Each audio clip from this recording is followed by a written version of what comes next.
Hi everyone, I'm going to do my breastfeeding stories with all three of my children. So, Kaysan is my eldest, he was born first, and I remember, I was only 24, and I remember thinking, I'm going to breastfeed, and that's it, I'm going to breastfeed, and I'm going to breastfeed for 2 years. And I had that idea in my head that, oh well, it's what we're born to do, you know, it's natural, it must be easy. And he was born, and they gave him to me, and they got him latched for me, the midwives got him latched. They didn't tell me what they were doing, they didn't tell me how to do it, they just went, there you go. And he fed for a good 40 minutes, he fed for ages. Half an hour, 40 minutes he fed. And then we went round to the ward, and that's where I stayed for the next couple of days. And we'd not long got on the ward, and he was crying again. And I'd never had a baby, I'd never even held a baby, I didn't, I had no experience. And I called them and I said, oh my God, I'm really sorry to bother you, but I don't know what to do, he's crying. And they said, well, it's okay. Have you tried feeding him? I said no. So they sit like this, okay, right, here we go, and they just put him on. They didn't tell me again, they just put him on.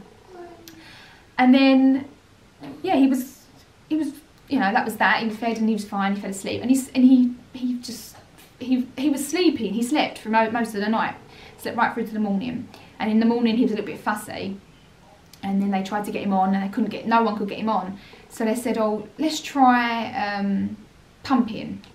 So they got me on the pump, and then they said, well, what we'll do is we'll syringe that little bit of colostrum that you get, we'll syringe it to him. I was like, okay, but I didn't get a lot, I got a very small amount. And they said, oh God, how long's she been on there, and is that all she's got? Okay, just give that to the baby. And so they squirted out what was in the syringe. It really was very, very minimal. It was like droplets in the bottom of the bottle. So yeah, they syringed that to him, and that was that. He was fine. And then for the next day, he was just kind of, he didn't really want to feed. Now the biggest thing that I didn't know until years later is that when a baby's born, they will cluster feed. When they come out, they'll cluster feed for a good couple of hours. They'll just feed, and then all of a sudden they won't feed for about 24 hours. They'll feed very infrequently. So don't be alarmed if you think, oh God, they've gone 6 hours and they've only just wanted to. It's very, very normal for a baby to sleep more in that first 24 hours after being born than any other time.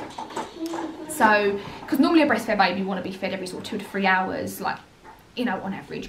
So, yeah, if they're going longer in the first 24 hours, it's not alarm bells. Like, don't think, oh God, it's not. It's very, very normal, and no one told me that. And it's really normal. So, yeah, and then that night, it was very, very difficult to get on. He was crying. This lady, she came around, she said, do you need any help? You okay? And I said, oh yes, please. And then she was like, right, she couldn't get into latch either, and she was like, okay. She said, let's do a bit of skin to skin. So she did that, tried again. She's like, all right, have you tried winding him? And I said, no one told me that I should. So she's like, right, let's give it a go. And he did a massive, and I mean massive almighty burp. And yeah, got him on. She got him on for me. So that's another thing as well. Breastfed babies do need to be winded. A lot of people make the mistake of thinking that they don't, but they do. And even now, I mean, when I was feeding Amara a few months back, before Christmas, this lady came over and she was like, oh, are you breastfeeding? And I was like, yeah. And she's like, you don't have to wind, I was like, yeah. I was like, I've winded all of mine. I've breastfed all mine. I winded them all. So yeah, she was, even now, people do often make the mistake that you don't need to, but you do. You do need to wind a breastfed baby. Yeah, and she got him on, and that was that. Everything was great.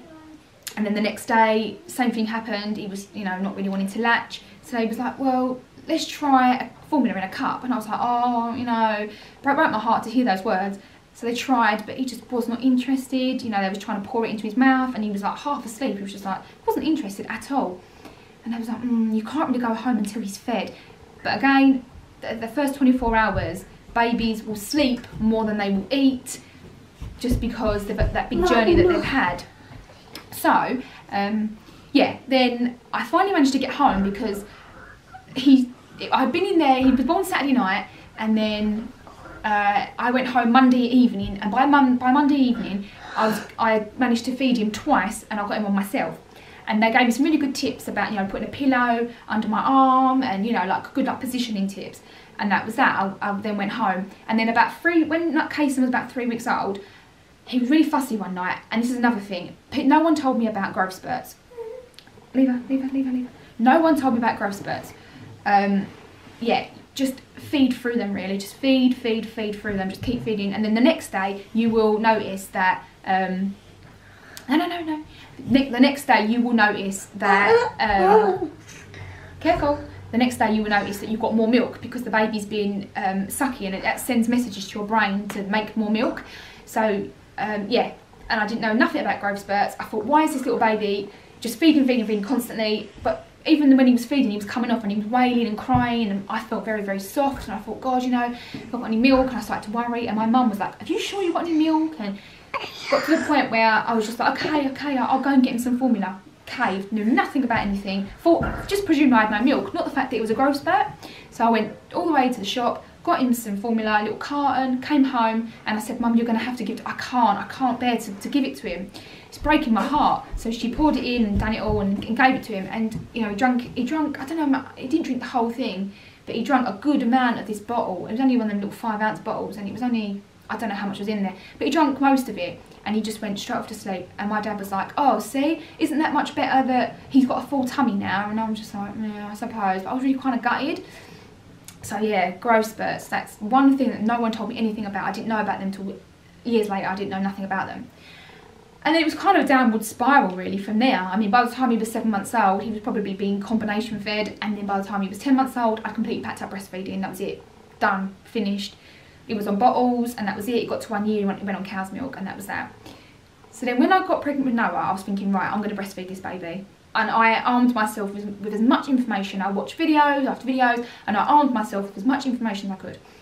And he was born. And then I said, don't help me, I want to do this. So I tried to get him on, and I had a home birth with Noah. And the midwife that I had, she was just not interested at all. She just wanted to go home. She was just like trying to help me. And I said, I really don't want the help, I want to do it. And she was like, yeah, but, and I just thought, you know, she was overtaking, and she just wanted to go home. And, you know, it was sore, it was hurting. I was like, it doesn't feel right. Yeah, it's fine, it's fine. I was like, no, you're not me, you can't feel it, it's not right. So she tried again. I was like, no, it's not right. She tried the other side. I was like, no, he's literally, he's chewing me, like, it's painful. She was like, yeah, it's fine, it will hurt. I was like, no. I was like, it did not hurt the first time with my first son. I'm not taking your word on that. So I just let him feed. It was killing me, but I just let him feed, and I was like, all right, okay. And then she was like, right, we'll write the papers and then we can head off. And then she just went, and I just continued to feed. It was really painful, really sore. I could feel it instantly that the latch weren't right. If it's hurting, it's not right. So yeah, and I just battled through it, and it hurt for about 3 or 4 weeks, and I just kept going, and I wouldn't cave in. I would not cave in with formula. And I think over time, like, Noah learned breastfeeding. I just kind of, you know, healed as he was learning to breastfeed better, and it was painful. A good 3 to 4 weeks, it was absolute agony. And I managed to feed him exclusively till he was 14 months old. So I thought, right, when I had Amara, I thought there's no reason why I can't do that again. So yeah, Amara was born, and I said, don't help me, please let me do it. And I got her on, and it was painful. And I was like, no, this is not right. And they were like, yeah, look, it's great, her latch is lovely. I was like, it's not right, it feels very painful. But I just thought, okay, it's fine. If you're not willing to help me, you know, I don't care, I'm going to get help elsewhere. So they let me go home a few hours later, and I was still breastfeeding, and then, you know, it was painful, and it got to day 5, and she had a 5-day check. And I said to the lady, can you please help me? You know, I'm in pain, you know, I can't. So she's like, right, let's have a look. So I got her on. She said, show me what you're doing. So I put her on, and she said, you're holding her lovely. She said, I wish all mums would hold her the way you're holding her. She said, but what you're doing wrong is you're bringing it to her. Bring the baby to you. I was like, okay. So she said, take her off, let's do this. And she showed me, I was holding her how they told you, the back of the neck, so she's got some, you know, room to manoeuvre her head. And she said, and she showed me what to do. She said, when her mouth's really wide, just push her on, just bring it to her, and she will just grab it. And that's what happened. And I remember like tearing up, going, oh my God, it doesn't even hurt, even though I'm sore. I can feel that I'm sore, but it's not hurting. And she said, there you go, that, you know, just remember those, don't bring it to her, blah, blah, blah. And yeah, that was so far, so good. 8 months down the line, I'm still feeding her. Yeah, she's never had a bottle of anything, no pump milk, no nothing. But yeah, my biggest tips would be, and another thing no one ever told me is always offer the breast first, and that's a big thing. So my tips just going to tag these on to the end of the video. My tips would be, always offer the breast first. Always remember like positioning, bring that baby to you. Remember about growth spurts, always be aware of them. You can normally find online when growth spurts are coming, if you're not sure, and like what to look out for. Yeah, so just remember growth spurts. It's not that you don't have any milk, it's that baby is trying to get your supply up because they're having a growth spurt, and you will notice that milk the next day. Growth spurts, always offer the breast first. Remember, like after they've been born, don't think, oh god, that baby's not it very often, or as often as they say breastfed babies do, or babies do in general, because they will sleep more than they will eat in those first 24 hours, just because they've had such a big journey. Yeah, they are probably my biggest things. And also, breastfed babies do need to be winded. Definitely needs to be winded. Even now, I always wind her.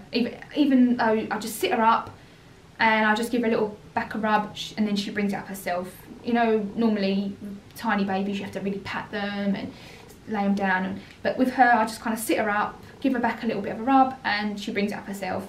Even now, she's still, you still need to wind a breastfed baby. But yeah, they are my breastfeeding stories, and they're my little tips. If you do have any questions, you can always leave them below. And I really hope you enjoyed this video, and I hope you find it helpful. And I will speak to you all really soon. I just want to put onto the end of the video that about 4 years ago I made a video called the 8 P's of breastfeeding. So if you want to take a look at that, there might be a few more tips on there that could be really helpful for you if you're looking for breastfeeding tips. So yeah, I'll leave it linked below. It's called the 8 P's of breastfeeding.